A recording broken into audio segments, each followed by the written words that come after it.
everybody and welcome back to my channel. In today's video we're going to be looking at some more hacks because they just keep coming at me, and these are actually some ones that I am quite impressed with, and I rarely say that because most of the time I'm like, why are you doing that?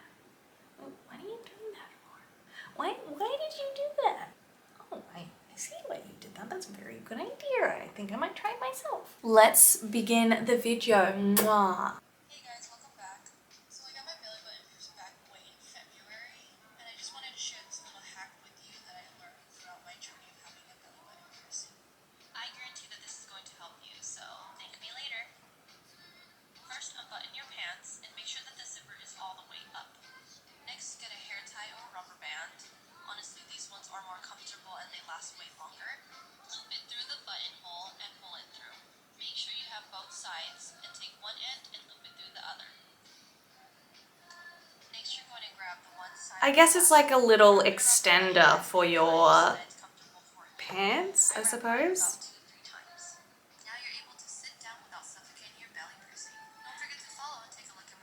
Honestly, that's actually such a great idea, just because you will find at the beginning you don't want to be bumping it, you don't want to be like putting pressure on it, you don't want to be holding anything against it like your high-waist pants. High-waist pants are such a goddamn killer for navel piercings. Yeah, I definitely think this would work a bloody treat. Okay, I get asked all the time about my conches, about the jewelry. I get a lot of questions about my piercings in general, but we're starting here. This is all just a bunch of different jewelries. I don't have my conches punched. I love the look of stacked jewelry. I love the look of like coin slots. I just could not bring myself, a 32-year-old woman, to heal some cartilage piercings, because if you know what that's about, you know. And I'm fucking over it. I'm an old lady now. I hear you. So what I've done is gone to Claire's, Ardene's, anywhere you can get captive bead rings, really. Get that little ball out of there, and then I just slide them up and they sit here. Now, I've been wearing them for like 3 years, so I don't know, I don't remember if my ears had this little bump or if they've just kind of like formed to hold them, but I don't lose them. I sleep with them on. I've been wearing them for like 3 days, and now you can have stacked conches too. That's actually a really cool idea. I love it. Even though it's not going through the hole, it can still cause irritation and a reaction, especially if you're sensitive to certain metals. I could potentially go green, or it could rust, or it could discolor. All of the above could happen. So at least make sure you're getting a surgical steel for something like this. It looks like she's opened it as well. So this could be also another time where you want a ring opener. Those beautiful, beautiful things are a lifesaver for so many different types of jewelry, just because we physically aren't strong enough to like open these things up. Such a cool idea, and I love it because it makes her look so fucking metal without actually having to go through the healing. Hallelujah. I know I'm obviously all about like physical actual piercings, but sometimes some things are just too much for certain people. They are too much effort. They are going to cause too much pain and irritation and lack of sleep. I guess what I'm trying to say is, at the end of the day, your health and your well-being should come before any kind of modification, and having to go through the healing for these things can mean lack of sleep, lack of like being able to do certain things for a certain amount of time. Like if those things outweigh the actual procedure and actually getting it done, then I say go for it. Go for a little sneaky fake of it. We love a fakey. Especially when it looks that good on you, like go for it, I say. Hello, if you're blind AF like me and you drop a piercing ball ring, whatever that's small and shiny, use the bling effect on where you think you dropped it. I didn't think it would work, but I tried because this is my last nose ring. Lol. That's actually a great idea. I've never thought of that. I wonder if it depends what type of surface it is on. I think that's so helpful for a lot of people. Use this. Okay, here's a tip for anyone with piercings. We all know how hard it is to get these little balls off. Especially, I just put lotion on my hands. Take a oil blotting sheet. You can get them pretty much anywhere.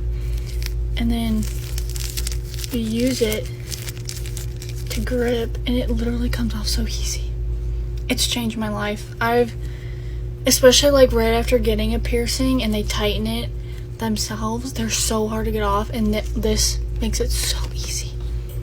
You can thank me later. That is honestly genius. I am so impressed with that. Wow, wow, wow, wow, wow. I've never thought of that. Obviously, we're just using latex gloves, so like, we don't have this issue. But for people at home, you generally don't have gloves at hand. So people may or may not have blotting sheets though, and that makes a lot of sense because it takes out any of the sliminess or any oils that may be on sliminess. Because we all have slimy faces that we're blotting the slime off. Any oils that have come onto the jewelry, that is going to help you. This is a blacky heady strippy. I wish I had a hole punch. That would make things a lot easier in order to do this. If we don't have a hole punch, what do we do though? Who has a hole punch? I am quite jealous actually. I kind of want to go buy one. Don't know what I'll use it for. I have not used a hole punch probably since like I was in primary school. I mean, it would probably be easier to just take the jewelry out in my opinion, but if it's new, then sure, this is probably the way to go. Okay, I need to know who does this. When you do your makeup, I always like stick something up my nose and then I clean off my nose rings like this. Do you guys do that? Is that just me? That's actually a great tip. I normally just grab like a makeup wipe and wipe them, but then while doing that, I sometimes like wipe some of the makeup off around the jewelry. So thank you. You've saved me from doing something stupid. Why didn't I know this? Thank you.